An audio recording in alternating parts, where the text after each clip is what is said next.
శ్రీ మహాగణపతే నమః. శ్రీ సరస్వత్యే నమః. శ్రీపాదవల్లభ నరసింహ సరస్వతి శ్రీ గురు దత్తాత్రేయాయ నమః. తృప్తితో జీవించు. తృప్తి మనిషికి చాలా అవసరం. తృప్తి లేని జీవికి సుఖం అనేదే ఉండదు, మనశ్శాంతి కూడా ఉండదు. అన్నిటికన్నా నిదానంగా నడుస్తుంది నత్త. తాబేలుకి నత్తను చూస్తే ఎంతో సంతోషం. వేగంగా దాటుకుంటూ వెళ్ళి గర్వంగా దాని వంక చూస్తుంది. అలాగే కుందేలు తాబేలును చూసి నవ్వుకుంటూ ఉంటుంది. దాన్ని దాటి ముందుకెళ్ళి తన గొప్పదనాన్ని చూపిస్తూ ఉంటుంది. కుందేలు కన్నా లేడి, దానికన్నా గుర్రం మరింత వేగంగా పరిగెడతాయి కదా. ఇవన్నీ ఒకదానికొకటి వాటికన్నా తక్కువ వాటిని చూసి గర్వపడుతూ ఉంటాయి. అది మామూలే ప్రపంచంలో జరిగేది. ఇది ఒక చలిచీమ గమనించిందట. దానికి పాపం నత్తను చూసి జాలేసింది. ఎందుకు అలా అదిరిందో, అందరిలో నవ్వులు పాలవుతావు, ఎందుకు ఇట్లా, నువ్వు కొంచెం బద్ధకం తగ్గించుకొని చురుగ్గా నువ్వు నడవచ్చు కదా, అలా అయితే నువ్వు జీవితంలో ఏం సాధిస్తావు అందట. దానికి నత్త మెల్లగా ఇట్లా చెప్పిందట, అన్నా నువ్వు నాకన్నా వేగంగా పరిగెడుతున్నావు కదా, క్షణం కూడా ఖాళీ లేకోకుండా కష్టపడుతున్నావు నిజమే, కానీ పరిగెత్తి ఏం సాధిస్తున్నావు? ఆ పాముల కోసం ఇల్లు కట్టి పెడుతున్నావు అంతే కదా.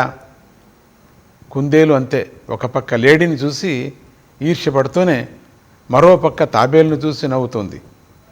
కుప్పిగంతులు వేసుకుంటూ వెళ్ళి చివరికి బోయవాడి వలలో పడుతుంది. లేడీ గుర్రము కూడా గర్వించి గర్వించి పులి నోట్లో పడనే పడుతుంది. కనుక చీమ నాది సోమారితనం కాదు, అది తృప్తి. తృప్తి ఉన్నవాడు పరిగెత్తలేడు, వాడికి భగవంతుడిచ్చినటువంటి సమయం సరిపోతుంది. అది మన జీవితం కూడా సరిగ్గా ఇట్లనే ఉంటుంది.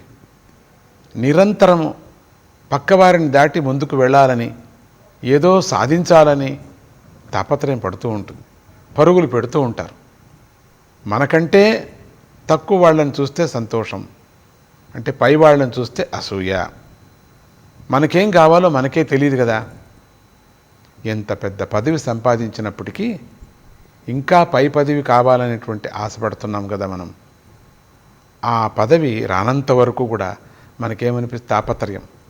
వస్తే వచ్చిన దగ్గర నుండి ఎప్పుడు పోతుందో అని భయం. ఏంటండి ఎట్లా కష్టమండి ఇది. ధనం వచ్చేంత వరకు రాలేదే అని ఒక చింత, వచ్చిన తర్వాత ఇది ఎక్కడ దొంగతనం అవుతుందో లేక ఎక్కడ ఖర్చు అయిపోతుందో ఎట్లా పెట్టుకునేది ఒక చింత. ఏంటి కష్టంగా ఉంది. ధనం కూడా అంతే. 1,00,000 సంపాదిస్తే ఓ 10 లక్షలు ఉంటే బాగుండు అనిపిస్తుంది.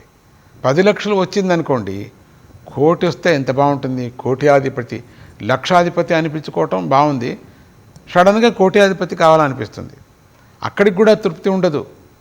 నీ పిల్లల కోసం సంపాదించ అనిపిస్తూ ఉంటుంది. ఓ మిగతా వాళ్ళ కోసం నా పిల్లలకంతా పెడితే బాగుంటుంది కదా అని. దాని రక్షణ గురించి భయం ఎలాగో ఎప్పుడైనా ఎప్పటికీ లక్షలు వచ్చినప్పటికీ ఉంటుంది, 1,00,00,000 వచ్చినప్పటికి కూడా ఉంటుంది దాని భయం. అయితే ఇంకెక్కడ సంతోషం అండి. ఇంత కష్టపడి ఉపయోగం ఏంటండి, ఎంతెంతో కష్టపడుతున్నాం కదా. ఇక్కడ జాగ్రత్తగా అర్థం చేసుకోవాలి మనం. సోమరితనంగా ఉండమని చెప్పటం లేదు, కానీ సుఖాలు భోగాలు వద్దనటం లేదు.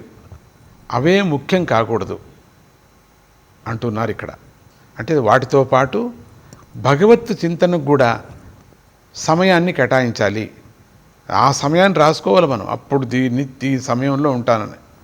అప్పుడు నీకు ఏది కావాలో ఎంత కావాలో నీకే తెలుస్తుంది. ఉన్నంతలోనే సుఖంగా సంతోషంగా ఉండటం కూడా తెలుస్తుంది. నీ సంపదను 10 మందితో పంచుకోవటం కూడా తెలుస్తుంది. నీ జ్ఞానాన్ని, విద్యను నలుగురికి పంచడం కూడా తెలుస్తుంది.